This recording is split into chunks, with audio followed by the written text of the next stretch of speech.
Y estamos nuevamente con ustedes en una transmisión directa en televisión online de la Agencia de Noticias Andina. A partir de los siguientes minutos hablaremos sobre el primer empleo. Ese primer trabajo que a veces nos resulta un tanto complicado, porque tenemos que presentarnos a una entrevista, porque tenemos que aprender tal vez a dominar los nervios propios de la situación, porque necesitamos de todas maneras insertarnos ya en el mercado laboral y hay que superar una serie de inconvenientes en ese primer día en busca del trabajo. Hoy vamos a tratar este tema, nos está acompañando el psicólogo Walter Velázquez Rosales, quien es psicólogo del Departamento de Psicología del Instituto Nacional de Salud Mental Honorio Delgado y de Yonoguchi. También nos está acompañando Jesús Luyo. Él es ingeniero, es coach profesional, responsable de la Bolsa de Trabajo de la Universidad Católica. Y hoy nos está acompañando aquí en la mesa de conducción nuestra compañera periodista Leslie Bahamonde, a quien le damos también la bienvenida. ¿Qué tal, Leslie? ¿Cómo estás?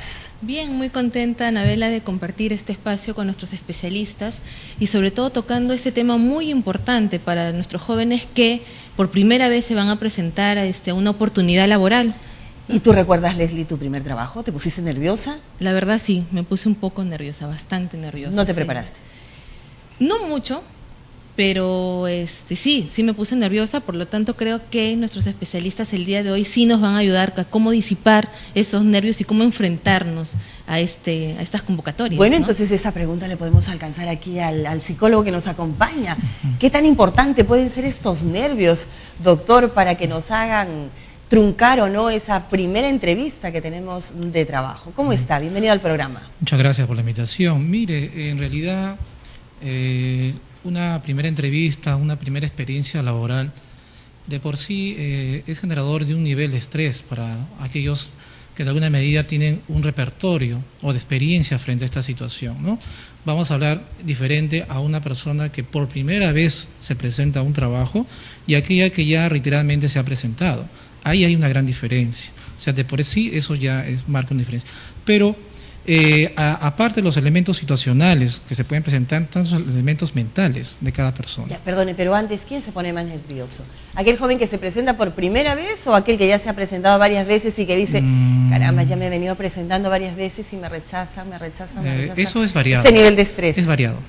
Porque puede haber personas por su desarrollo personal, por su inteligencia emocional, muestran un nivel de confianza desde su adolescencia, ¿no? Desde la infancia, adolescencia, entonces están habituados a situaciones de este tipo donde hay una expectativa, ¿no? Mientras que las personas con niveles de autoestima baja o disminuida probablemente más bien van a estar tropezando en estas situaciones, y experiencias como del ingeniero que va a presentar como técnicas de coaching, etcétera, pueden favorecer para estos aspectos en una buena entrevista. Además, elementos y herramientas que antes no existían, ¿no? Claro, ahora hay elementos más que están estimulando más la inteligencia emocional. Y lo que podría ayudar en buena parte entonces a que hoy en día podamos, quienes buscamos un primer gran empleo, tener éxito. Señor Luyo, ¿cuáles son esas principales recomendaciones o esas grandes recomendaciones que les podríamos alcanzar a aquellos jóvenes que han terminado de estudiar y que quieren presentarse por primera vez y tener éxito en su primer empleo? Bueno, yo no sé si vamos a hablar como en el pasado de aquellos jóvenes que han terminado su carrera, porque en realidad los jóvenes se insertan en el mercado laboral en prácticas desde estudiantes. Y hablamos ya no del primer empleo, sino de la primera práctica. Muy bien. Esa primera experiencia, pues, como decía Walter, puede generar un estrés X. Y creo que más, no solamente por la experiencia que tenga la persona, sino por el interés que tenga en esa posición, porque va a ser distinto realmente si se presenta una posición a la que la llamaron y no tiene tanto interés, o si se presenta a la posición soñada. Es como cuando te acercas pues a la pareja que, estás muerto de amor por esa persona, estás un poco nervioso, pero de lo contrario no tanto, ¿no? Y yo creo que hay que ponerse más en la posición del entrevistador, ¿no? ¿Hasta qué punto ese entrevistador le va a importar que esa persona esté nerviosa? Si es una persona que va a tener trato constante con el público, que requiere mucha ecuanimidad, pues sí, va a ser muy importante. Y si es que no, pues también el entrevistador tiene que comprender, o comprende la posición de la persona, ¿no? O sea, de hecho, cualquier persona va algo nervioso en la entrevista. Y siendo el primer empleo, pues normalmente se le perdona a la primera práctica o lo que fuera. Incluso creo que lo que podría descargar, y lo utilizo empíricamente, es decir, disculpe si me veo un poco nervioso, ¿no?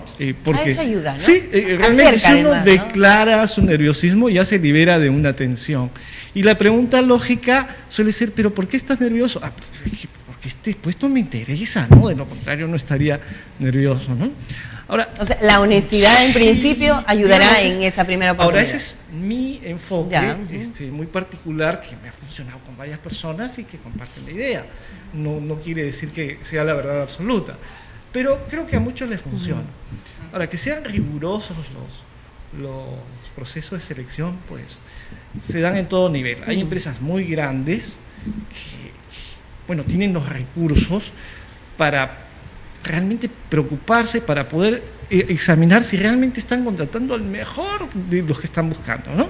Porque el recurso humano es muy, muy valioso para las empresas. La diferencia entre una gran organización de un sector y otra no es necesariamente el recurso económico, las máquinas, sino su gente. Entonces, por eso es que le dan tanta importancia. Y ahora hay muchas herramientas. Me comentaba Leslie, me preguntaba por el tema de las dinámicas grupales, que también le llaman Assessment Center. Entonces, prefiero ponerlo en términos ya más peruanos, no más en español. Es usual que en estas grandes organizaciones utilicen una herramienta que es una entrevista o una dinámica grupal. Le dan un caso para resolver. ¿Y cuál es lo interesante de ese caso? Eso parte de una premisa, y es que las personas somos más o menos estables en nuestras conductas, ¿no? Hasta que, ¿no? Entonces, por ejemplo, el que es callado normalmente es callado, el que es hablantín lo es, el que es picón es bien raro que deje de ser picón en algún momento. Y para las grandes organizaciones, pues, esas actitudes personales, esas habilidades de manejo emocional, el liderazgo, las habilidades de comunicación, etcétera, etcétera, son importantes. Entonces lo que hacen es, los someten a un espacio en el que interactúan con varias personas orientadas a conseguir un objetivo, y hay observadores que toman nota, ¿no? Que ven, y este señor no participa en todo momento, no ha participado, ¿no? Este señor, uy, ¿quieres hablar? De repente agregar, ¿no? Lo que está diciendo el ingeniero es que las empresas tienen un perfil, ¿no es cierto?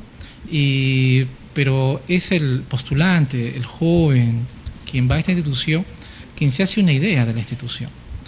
Y hay aquí las recomendaciones, porque probablemente este espacio puedan estar escuchando muchos jóvenes que puedan tener desear tener algunos tips, ¿no? Que puedan ayudarle en estos aspectos. Y lo que yo observo es que, sinceramente, muchos jóvenes, la primera experiencia de una entrevista personal es una expectativa muy grande, que crean un pensamiento catastrófico. De por sí ya comienzan a tener un nivel de ansiedad muy elevado. Entonces, esas habilidades que la institución requiere y que las puede tener este joven, en su momento pueden ser bloqueadas, como sucede a aquellos postulantes muy buenos que ocupan los primeros puestos y cuando postulan a la universidad no ingresan. Aspectos bloqueadores emocionales, ¿no? Y bueno, también va a depender mucho de las características del entrevistador, ¿no? Que crea un espacio diferente que puede hacer rotar estas cualidades de los votantes. Walter, una pregunta, y en esta selección, digamos, en esta oportunidad que los jóvenes vamos para solicitar un empleo, ¿qué rol juegan nuestros padres? ¿Qué rol deben jugar los padres en esta importante etapa, ¿no? Apoyarnos, a veces algunos son críticos, ¿no? Totalmente. Sí. Mire, mi experiencia en orientación vocacional, los jóvenes se eligen por varios factores, ¿no? El factor primero uno es la moda. Si es una profesión que da mucho dinero, es un factor. Otro es el factor de los padres, tradicionalmente le dicen las carreras que tienen que seguir, es otro aspecto. Y otro es al azar, los chicos buscan al azar lo que encuentren, ¿no? Entonces, estos factores pueden ser no muy fortalecientes a la hora de elegir una carrera. Si son la familia, hay muchos jóvenes que han estudiado por una costumbre familiar, carreras profesionales típicas, ¿no? Derecho, medicina, etcétera. Pero también he encontrado que a la mitad del ciclo comienzan a darse cuenta que no era lo que era suyo. ¿no? Y comienzan a tener una insatisfacción de lo que están estudiando. Entonces hay una mala elección. Me pregunto yo, el nivel de estudiantes satisfactorios en sus carreras que ya han terminado y luego a buscar empleo. ¿Quiénes serán los que tienen un mejor repertorio desde que eligieron su carrera hasta conseguir el empleo? O sea, Doctor, pero el mismo día de la entrevista personal, los papás, ¿cómo van a influir en el joven que va a ir a presentarse allí? Le dirán, oye, la corbata te la tienes que poner así porque influye también la apariencia física, ¿no? Le dirán, mira, mejor no tomes desayuno porque de repente te cae mal. Parece mentira, pero ese es el día D, en el que todo va a influir de alguna manera en el éxito o fracaso de ese joven. Hay algunos ¿no? aspectos que los padres podrían reconocer, ¿no? Que es el antes, el durante y el después. O sea, el antes creo que se le debería dar toda la libertad y el espacio relajante al postulante que considere los aspectos del sueño, alimentación, recreación, que se relaje. Es un día de relajo, un día antes de una entrevista, ¿cierto? Se prepare oportunamente. Segundo, mentalmente puede visualizar su propia entrevista.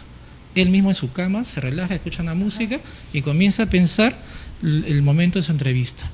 Y ese aspecto aversivo que muchas veces jóvenes tienen de mentalizarse que van a estar frente a una persona que le va a hacer preguntas muy complicadas y que lo vas a maquiar, puede ser lo contrario. Puede imaginarse que va a entrevistarse con un amigo, con una persona de experiencia, de confianza. Entonces, estos aspectos pueden generar un nivel de relajamiento en postulante. Sí, una pregunta para el doctor. Dos. La primera, ¿cómo preparar un currículum vitae para mi primer empleo? ¿Qué recomendaciones? La primera.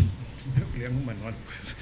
O sea, que tengan en cuenta que el currículum vitae no es simplemente una hoja informativa.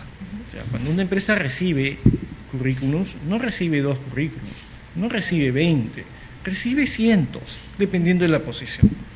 Entonces, no es contar todo, porque la persona lo va a leer muy rápidamente. La lección va a ser, primera hoja, no va. No va. Va a ser una cuestión que va a durar segundos para la precalificación. O sea, hay que enfocar el currículum para el perfil que me están pidiendo. Digamos que con el currículum debe lograr la entrevista. O sea, debe generar un impacto. No es simplemente informativo. Y tú sabes que en el impacto hay 2 temas importantes. Uno es el fondo y la forma. El fondo es si una persona pues realmente ha sido re bueno.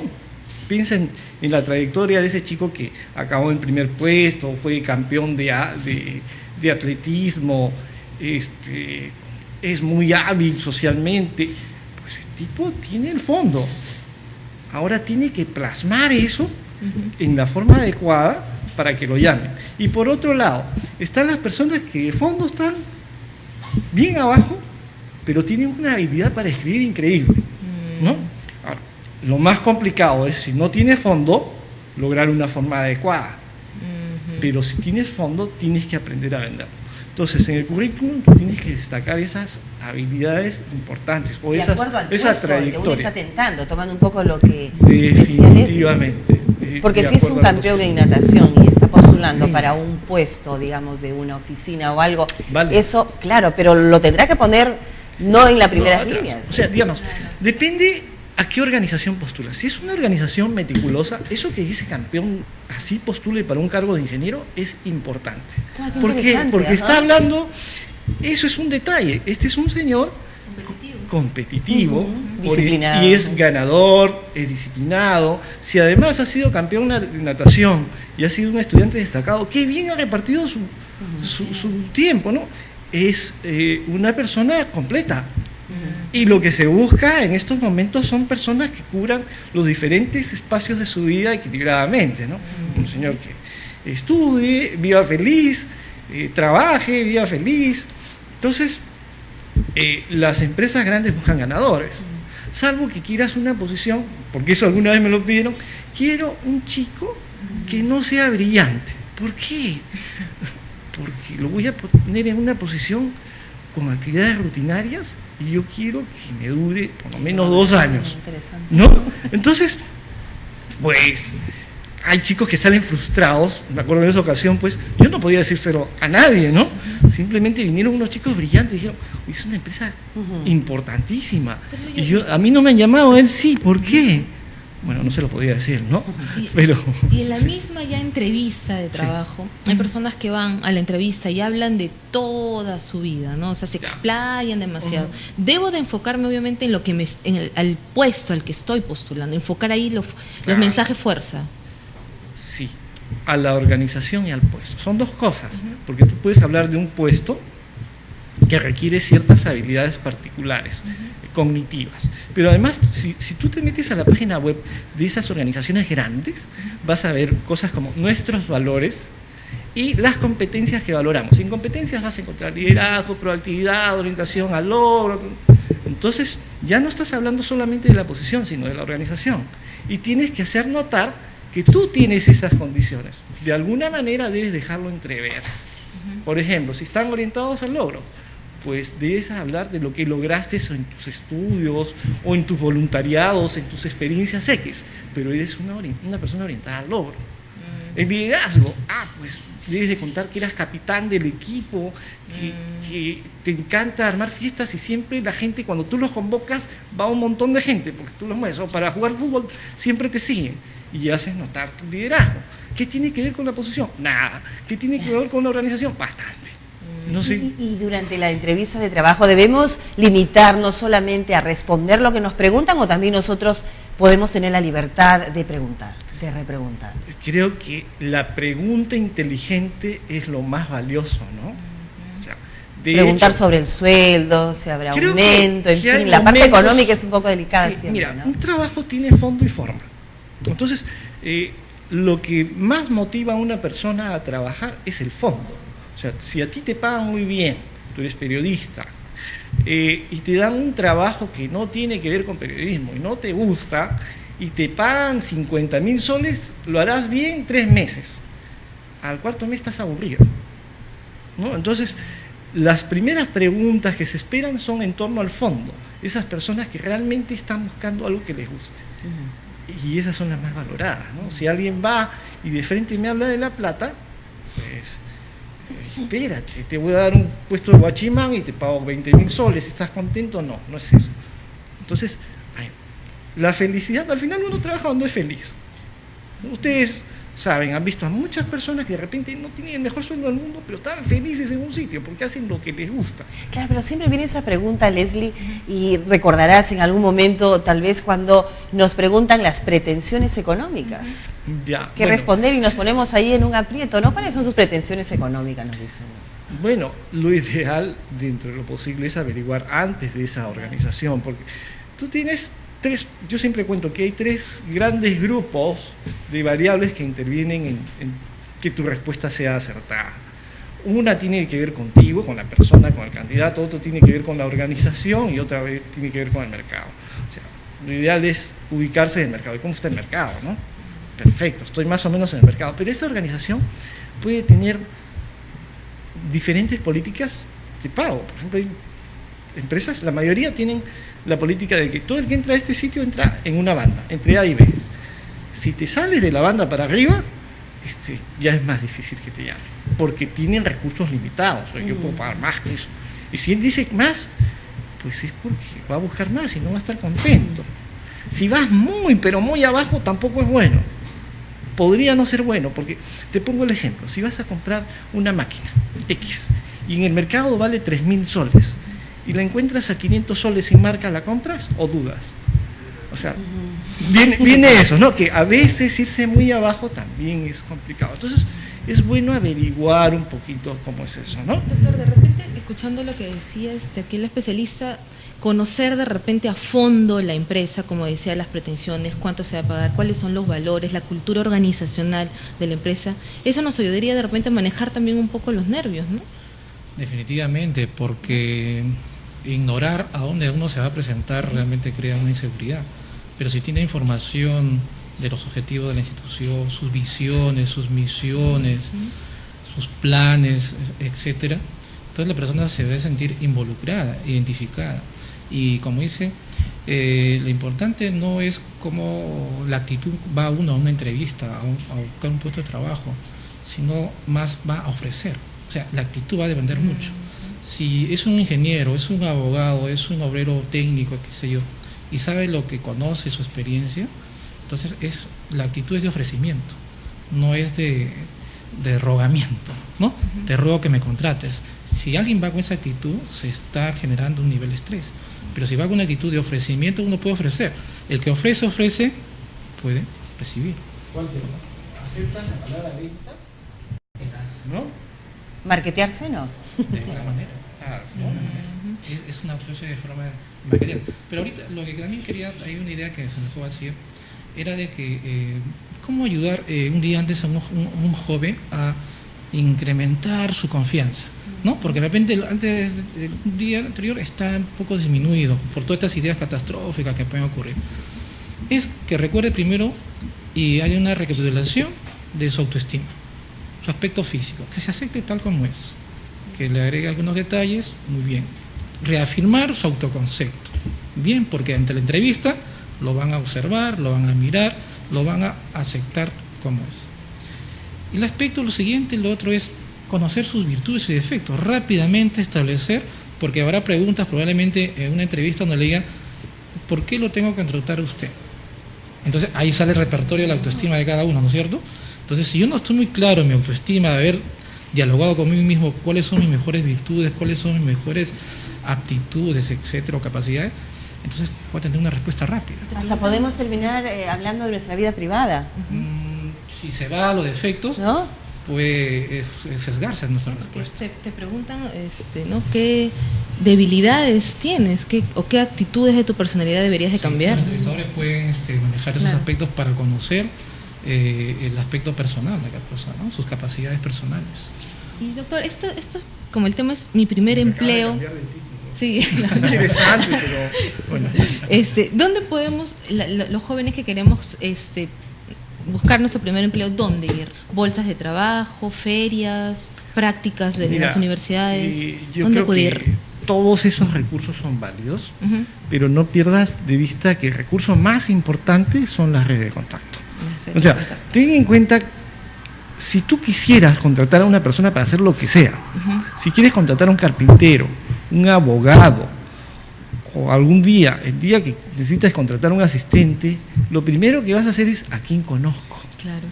Lo segundo que vas a hacer es ¿quién conoce a alguien referible? Esas referencias personales. ¿No? Después en paralelo podrás poner tu aviso, todo. Así ponga. Les pregunto a cualquier persona, así ustedes pongan un aviso en el periódico. Llegan N personas de aviso en el periódico capaces. Basta que un amigo le diga, y este chico te lo recomiendo porque es muy bueno, esa persona, no es que la vayas a contratar, pero le vas a dar mucho más por lo menos oído para entrevistarlo. Ya tiene un punto. ¿No? Entonces, es fundamental manejar las redes de contacto adecuadamente. 1, ser visible. 2, no solo ser visible, sino ser visible cuidando una imagen. O sea, no se trata pues de que todos me conozcan, pero por ser un loco que escribe tonterías en Facebook. Entonces, a uno lo ubican porque lo conocen los amigos, hay que manejar esa red, porque está en el Facebook y lo tienen presente. Porque tú puedes tener amigos, pero no te tienen presente. Entonces, tienes que mantener el contacto haciendo notar en que eres bueno. De manera que si piden, yo necesito una redactora. A ver, Leslie, pues, redactora, ¿no? Necesito una excelente conductora. Anabela, pues todos saben que se dedican a algo. Pero si tú dices, mira, yo para cualquier cosa necesito un ingeniero, no piensan en ese ingeniero porque él quiere hacer cualquier cosa. Entonces es bueno de posicionarse, definir en qué eres bueno, estar con las redes, contarles, oye, mi trabajo he hecho esto. No es decir, oye, yo soy bueno. Oye, mira, he logrado esto. Realmente si lo has logrado y estás contento, lo cuentas con ánimo. Oye, ¿qué tal tu trabajo? No se trata de hablar todo el tiempo de ti, ¿no? Pero cuando te toca, puedes contar, oye, me ha salido esto bien bacán. Y todos ya saben que Jesús, y ahí viene lo importante que es el cómo nos conducimos en el día a día, ahora que estamos tan expuestos en las redes sociales. Doctor, ¿qué recomendaciones se puede dar allí a los jóvenes, a los chicos y a las chicas que por N razones se ven a veces motivados a contar cada paso que están dando en el día? No, me peleé con el enamorado, o me botaron del trabajo, o mi mami me no sé cuánto, ¿no? ¿Qué recomendaciones se le puede dar ahí desde la experiencia psicológica, digamos, ¿no? Bueno, las redes sociales son un elemento que, como toda creación humana, tiene sus pros y sus contras. Tal vez los pros es un elemento socializador que tienen los jóvenes, los adultos, los niños, en que se comunican, muestran de alguna manera no directa, porque sería lo adecuado de manera directa, una comunicación directa, sino unas expresiones de su vida y que no tienen otro elemento de repente adecuado donde puedan ser escuchados. Entonces hay una necesidad de estar contando sus detalles de su vida. Pero esto nos lleva a la recomendación de que, y nos hace observar que hemos perdido los elementos comunicativos adecuados en la sociedad. Menos, ahora los padres, menos horas, hasta casi ya no conversan con sus hijos. Los chicos pasan mucho más horas en la televisión y en la internet, en las redes sociales. O llaman la atención los padres a los hijos vía el Facebook. ¿Usted también ha observado eso? Bueno, y ese es el ya elemento. No es personal, si no le escriben un mensaje ahí le dan... Pero por lo menos es algo. Hay otros que ni siquiera le... Si aceptas un cambio, diría, no es que hemos perdido los elementos adecuados, sino hemos perdido los elementos tradicionales.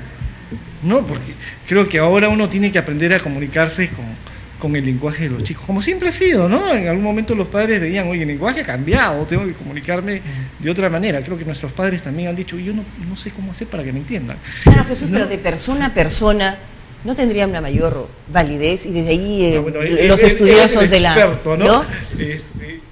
Es totalmente diferente cualitativamente, ¿no? El saber escuchar, la comunicación adecuada es el saber escuchar y el saber expresar, ¿no? El lenguaje verbal, no verbal.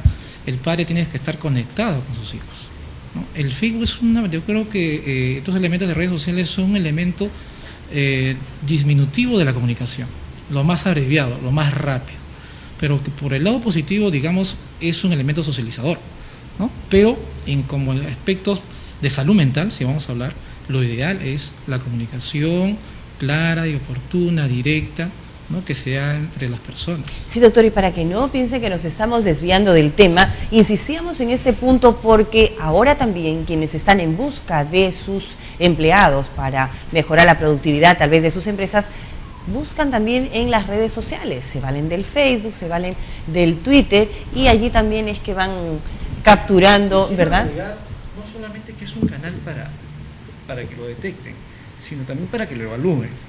No, o sea, imagínate, si tú vas a contratar a una persona y quieres saber de esa persona, si tú tienes el Facebook y te emites, por ejemplo, vi el caso de un chico que tenía cualquier cantidad de fotos de mujeres desnudas. Entonces, ¿qué puedes pensar de ese chico que pone el Facebook para que lo vean su mamá, sus hermanas? Entonces, pues... O el futuro empleador. La persona que está buscando empleo debe de tener cuidado con su imagen, y parte de su imagen, parte de lo que transmite su imagen está en el Facebook, y por ahí, por si acaso, no es que siempre lo vayan a evaluar, pero cuando lleguen los últimos, habrá la curiosidad, a ver tu Facebook, puede ser, y pueden perder una excelente oportunidad por alguna tontería que han puesto en el Facebook. Quisiera hacerle una última pregunta, Anabela. Al terminar el proceso, pasé entre mi currículum, me entrevistaron, pasé el proceso de selección, luego, ¿qué hacer? ¿Hacer un seguimiento, esperar la llamada? Porque también genera una ansiedad, mira, ¿no? Lo coherente sería que cada organización nos mande un mail agradeciendo y ya terminó. Pero en nuestro país eso no existe. O yo agradecer. ¿No? Entonces, o tú agradecer. Yo creo que lo ideal, si después de una entrevista, preguntarle, y después de esto que viene, ¿no? Dice, no, ya se acabó, le vamos a comunicar. Ok, mientras te comunican, tú sigue postulando a todos los sitios. O sea, porque no existe cultura en nuestro país de informar a los candidatos que ya fue cubierta la plaza. Que ya fue ustedes elegidos. ¿No? Sí, claro. Es el aspecto de los valores, el aspecto valorativo que el postulante ofrece a su empresa, a la empresa que va a postular. Y esto va desde que tiene el interés por presentarse, por ser elegido y por mantener una buena conducta durante todo este empleo, porque puede recibir el contrato, puede lograr ascenso. Todo va a depender mucho en el elemento personal que es sus valores. Y en la entrevista, si no me dejas mentir, el entrevistador puede inducir, deducir o ser directo en extraer los valores del postulante, que van a ser muy importantes a la hora de contratar a una persona. ¿Y qué valores son los que más podrían destacar ellos? Una pregunta clásica se le dice, por ejemplo, usted en su vida personal, ¿qué son las cosas más importantes que usted valora? ¿Qué hace usted en su vida? O sea, ¿cuáles son sus direcciones? Entonces el postulante va a comenzar a evaluar su vida, a comenzar a emitir, y el entrevistador va extrayendo honestidad, responsabilidad, perseverancia, etcétera, una serie de valores. Los clásicos dibujos de la persona bajo la... ¿Se siguen aplicando ya no? Bajo la lluvia.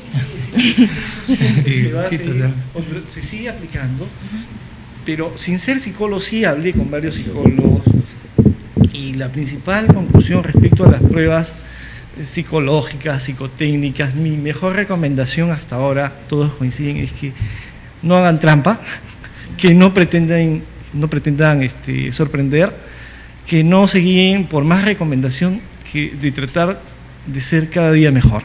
En la medida que cada día mejoras, eso lo vas a transmitir. Porque las pruebas, hasta donde sé, tienen validez estadística, no tienen validez absoluta. Entonces normalmente no te toman una sola prueba, te toman varias. O de repente es una que tiene la misma pregunta que reaparece. Y puede salir pues una personalidad bien rara cuando pretendes mentir, ¿no? Por un lado sales una cosa, por otro lado sales otra cosa. Te toman la batería de pruebas y eso tampoco es definitivo. Al final convalidan con la entrevista. Usted habla de una palabra que es, a mi entender, importantísima: transmitir. ¿Qué es lo que debe transmitir el joven que por primera vez se presenta a una entrevista personal? A veces no suele mirar directamente a los ojos, como lo estoy mirando a usted, por ejemplo, ahora, o está sonriéndose constantemente, o todo lo contrario, está extremadamente serio. No sé, ¿qué tips nos puede dar? Bueno, lo primero que le diría es que todo lo que tiene que ver con estabilidad emocional, importante. Y lo otro, existe un excelente manual de entrevistas que no dice que es manual de entrevistas y que tiene mucho tiempo. Se llama Manual de Urbanidad y Buenas Costumbres de un señor Carreño, porque en realidad los buenos modales siguen vigentes. Y si tú entrevistas a un profesional o a un joven estudiante y muestra todas las señales de urbanidad, va a tener muchos puntos a favor. Yo siempre les comento a los alumnos que guío en temas de entrevistas de un caso de un chico que estaba en Harvard, siguiendo una maestría, y bueno, en las universidades americanas, en las maestrías, le dan muchísimo valor a la inserción en el mercado laboral. Entonces, si tiene 2 años, en el segundo año, una buena parte del tiempo se la pasan presentándolo a empresas, capacitándolo, todo. Y este chico que estudiaba Derecho salió con una excelente calificación, una nota, muy buen comportamiento en la mesa. Imagínate, ¿qué tiene que ver? Bueno, para un nivel muy alto es importante, porque los negocios más grandes no se cierran en una oficina, se cierran en una cena. ¿No? Entonces, en general, haz la prueba, trata con personas que tienen muy buenos modales y con los que no los tienen. Y si tienes que contratar a 2 y ambos son muy buenos, tú vas a preferir al que tiene buenos modales. Jesús, para ver cuántos de los jóvenes hoy en día conocen el manual de Carreño. Pero es que es importante lo que nos está diciendo, ¿no? Claro, o sea, retomarlo, ¿no? De este conversado es transmitir a los jóvenes buenas prácticas, buenas ideas, que hay cosas que son importantes, valiosas, tradicionales, que para algunos, entre muchachos, qué mal. Yo les digo a las chicas, a ver, ¿qué piensan de un chico que cuando ustedes se van a sentar les acomoda la silla? Cuando ustedes van a pasar juntos, le abre la puerta para que pasen primero. ¿Piensan que es un idiota o no es un caballero? O sea, no pasó de moda, ¿no? Y por otro lado, pues yo escucho a jóvenes damas, bueno, de sexo femenino, hablando con un lenguaje de cloaca. Y la impresión es muy mala, pues. En mi experiencia, por ejemplo, en el aspecto de comunicación, en los colegios nosotros enseñamos mucho lo que es habilidades sociales. Y encontramos que los adolescentes, en gran proporción, no saben mirar. O sea, no tienen las ubicaciones adecuadas de los ángulos, ¿no? Y a veces faltan al respeto a sus propias compañeras. Todos esos elementos se pueden encontrar en una entrevista. En la persona, la mirada es triangular, con los ojos para arriba es la mirada amical, sociable. Las miradas que tienen para abajo son miradas que van a invadir la privacidad de la persona. Entonces todo eso va captando en una entrevista personal. Imagínense que es una entrevistadora personal una mujer, ¿no? y entrevista a un caballero. Ella sencillamente se puede dar cuenta los niveles de impulso y los niveles de reacción que tiene el caballero y que va a contratar a su empresa. O sea, es todo una... yo le doy mucho valor a la entrevista y con la experiencia que el ingeniero debe corroborar, porque actualmente las pruebas psicológicas están siendo muy manoseadas. Yo soy psicólogo y en internet ustedes pueden encontrar pruebas que dicen los indicadores, cómo dibujar. Bueno, ese es el riesgo pues ¿cómo se llama? del internet, ¿no? De la tecnología. Cuando dice manoseadas, ¿a qué se refiere? Es decir, que antes, por ejemplo, era potestad de los psicólogos la interpretación de las pruebas proyectivas, ¿no? El caso del dibujo que ustedes han mencionado. Ahora, usted entra a internet y puede interpretar qué significa dibujar algunos tipos de trazos o figuras. Ya les dan una idea. Entonces, eso el postulante puede conocerlo y entonces se puede entrenar de alguna manera. O sea, lo que finalmente va a valer entonces es la entrevista. Digamos, yo creo que es el filtro más cualitativo. Ahora, hay otra entrevista, hay otras pruebas que son psicométricas, que son de preguntas. Esas pueden también, tienen su validez porque pueden medir si una persona está siendo sincera o no. ¿Cómo cuáles, por ejemplo? Pero además, por ejemplo, test de personalidad, ¿no? En general, los test de personalidad. El test del Milo, por ejemplo, es un test de personalidad que también se utiliza en prototipo ocasional, pero te mide más estructuras más complejas. Pero lo que indica es que un buen evaluador va a filtrar toda esa información y luego en una entrevista va a deducir la personalidad de esta persona. Si ha filtrado varias cosas, entonces yo espero tener frente a alguien que reúne estas características que ha encontrado. Doctor, la timidez, ¿cómo puede ser perjudicial en mi primera entrevista de trabajo? La sudoración de manos, de vez en cuando se me puede escapar y empieza a morderme las uñas, en fin, empieza a brillarme el rostro. Mire, esos aspectos, las reacciones fisiológicas se van a dar de una menor porcentaje, un porcentaje de acuerdo al rasgo de cada uno. Pero lo que sería, digamos, no deseado para el postulante es que se bloquee, ¿ya? Que la persona reconozca aspectos fisiológicos que pueden presentarse mínimos, pero que esto no le genere un bloqueamiento de su lucidez, su coherencia, en su aspecto de su comunicación, en lo que va a ofrecer, en las preguntas que va a recibir. Porque ese es el elemento más difícil. Pero la expectativa para muchos jóvenes de solo presentarse, sigamos de 0 a 10, el nivel de ansiedad 0 a 10 si medimos, 10 sería la unidad total donde una persona se bloquea y ya no habla. Entonces, queda la parálisis, ¿no? Ese es lo indeseado. Si le ponemos el nivel 5, creo que es una unidad donde la persona está en una ansiedad que está luchando. Lo que hay que buscar en el postulante es que tenga una ansiedad de nivel 3, 2, ¿no? Que maneje y que ante alguna señal que pueda él sentir tensión, respire y se relaje, ¿no? Y por eso sería bueno que se entrene anteriormente, como le dije, la técnica de la visualización, la técnica de la relajación progresiva y otras técnicas que ofrecen las psicoterapias pueden ayudar mucho para presentar. Doctor, y al final de cuentas, estos procesos suman definitivamente a nuestra experiencia, ¿no? En caso no encontrar en el primer empleo esta oportunidad, en los otros sí, eso ayudaría de repente a que la persona vaya un poco ya más segura, ¿no? Sí, mira, tu pregunta es muy, muy buena, porque en la relación de la autoestima de la persona va a interpretar esa experiencia, sea exitosa o no. Si es exitosa, se le sube el ego. Soy lo máximo, lo festeja, bien por él, felicidades. Pero aquel que no consigue, terminará de hundirse. Puede generar dos cosas, ¿no? O bien no vuelve nunca más a presentarse, le genera una aversión, puede ser una especie de fobia a las entrevistas, u otro puede ser que lo tome del lado positivo. He aprendido de mis errores. Lo que aquí cometí en exceso o no lo hice, en la próxima entrevista lo podré pulir. Entonces se va experimentando. Es el lado positivo más bien, ¿no? Y su autoestima va mejorando. Doctor, sí. Yo quería hacer una... Nuevamente le dije doctor, ¿no? Sí, es para aumentar su confianza. Sí, está siguiendo los consejos de Walter, está mejorando mi ego.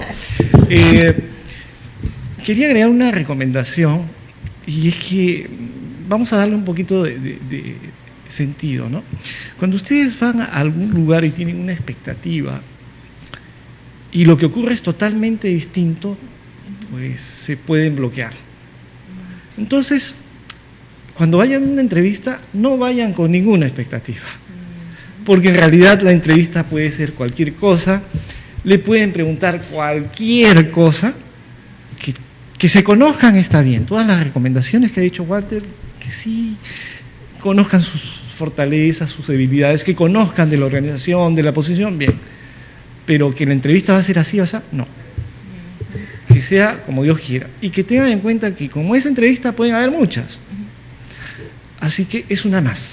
Y la otra, para aquellos que salen mal, que creen que han salido mal, pues que tengan en cuenta de que a una entrevista van muchas personas y que a veces eligen a otro porque es un conocido, porque tiene una habilidad X que él no tiene, pero que en todo lo demás él le gana. Entonces, eso no tiene por qué afectarles. Simplemente es parte de la pelea. Cuando uno se pelea, le van a caer golpes y no se va a poner a llorar por los golpes.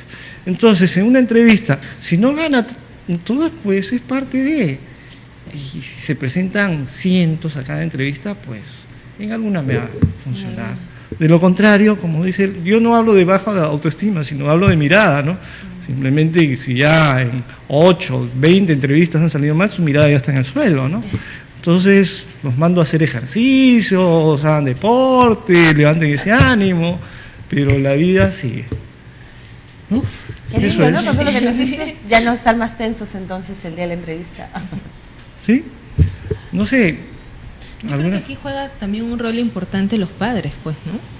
O sea, si es mi primer empleo, estamos hablando pues de jóvenes, muy jóvenes, que algunos viven de repente con sus padres todavía, ¿no? Y ante un rechazo, ante una primera piedra, yo creo que los padres juegan un rol importante, ¿no? De darle empuje, ¿no? Hay que diferenciar una entrevista para conseguir un empleo profesional, universitario, especializado, a un empleo, digamos, de rango medio, ¿no? Por ejemplo, un chico de 18, 19 años tiene que buscar trabajo a una empresa y hay también tipo de entrevistas.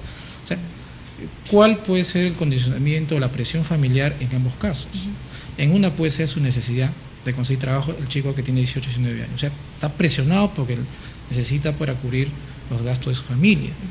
Otro puede ser la expectativa de conseguir trabajo de una persona especializada por los aspectos de los logros que ha alcanzado y las expectativas que se forma uno como profesional. Entonces son dos aspectos diferentes. Se le podría recomendar que la familia, de los aspectos de necesidades inmediatas que necesiten, que le den que lo converse. Un día antes ese chico que va a buscar una empresa, por ejemplo el Ministerio de Trabajo ofrece paquetes de bolsas de empleo, ¿no? Y entonces también tiene sus seleccionadores. Entonces ese joven, es importante por los aspectos económicos, la familia un día antes sería bueno conversarlo, que el chico se relaje en la comunicación familiar, que reconozca que hay necesidades, pero que la familia le dé el porcentaje de decir, no estás obligado a conseguir el empleo. Gracias, deseamos que bien nuestra preocupación por ti, pero no estás obligado, la familia está unida y puede ayudarte. Entonces el chico va con una descarga menos.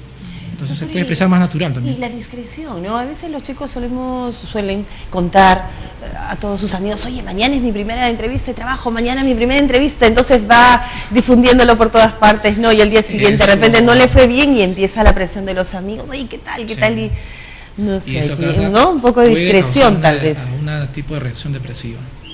Se disminuye tanto la autoestima en algunos chicos que se aleja. No publicar eso de repente. Nunca había pensado en ese tema, pero definitivamente yo creo que tiene dos efectos, ¿no? La presión que te genera, que para aquellos amantes de manejarse bajo presión debe ser estupendo. Oye, la presión me hace desenvolverme mejor. Pero la mayor parte de las personas no somos así, ¿no? Entonces, aquellos que les gusta y les encanta la presión, que lo hagan, porque seguramente va a mejorar su desempeño. Después cómo lo manejan al día siguiente ya es su problema. Pero aquellos que no, pues que vayan con... Pero la mayoría mantiene la discreción, ¿no? Suele. Depende de la personalidad. Bueno, todos me lo cuentan a mí porque estoy a cargo de la bolsa de trabajo, ¿no? Van y me toca la puerta, pero normalmente no les cuentan a todos, ¿no?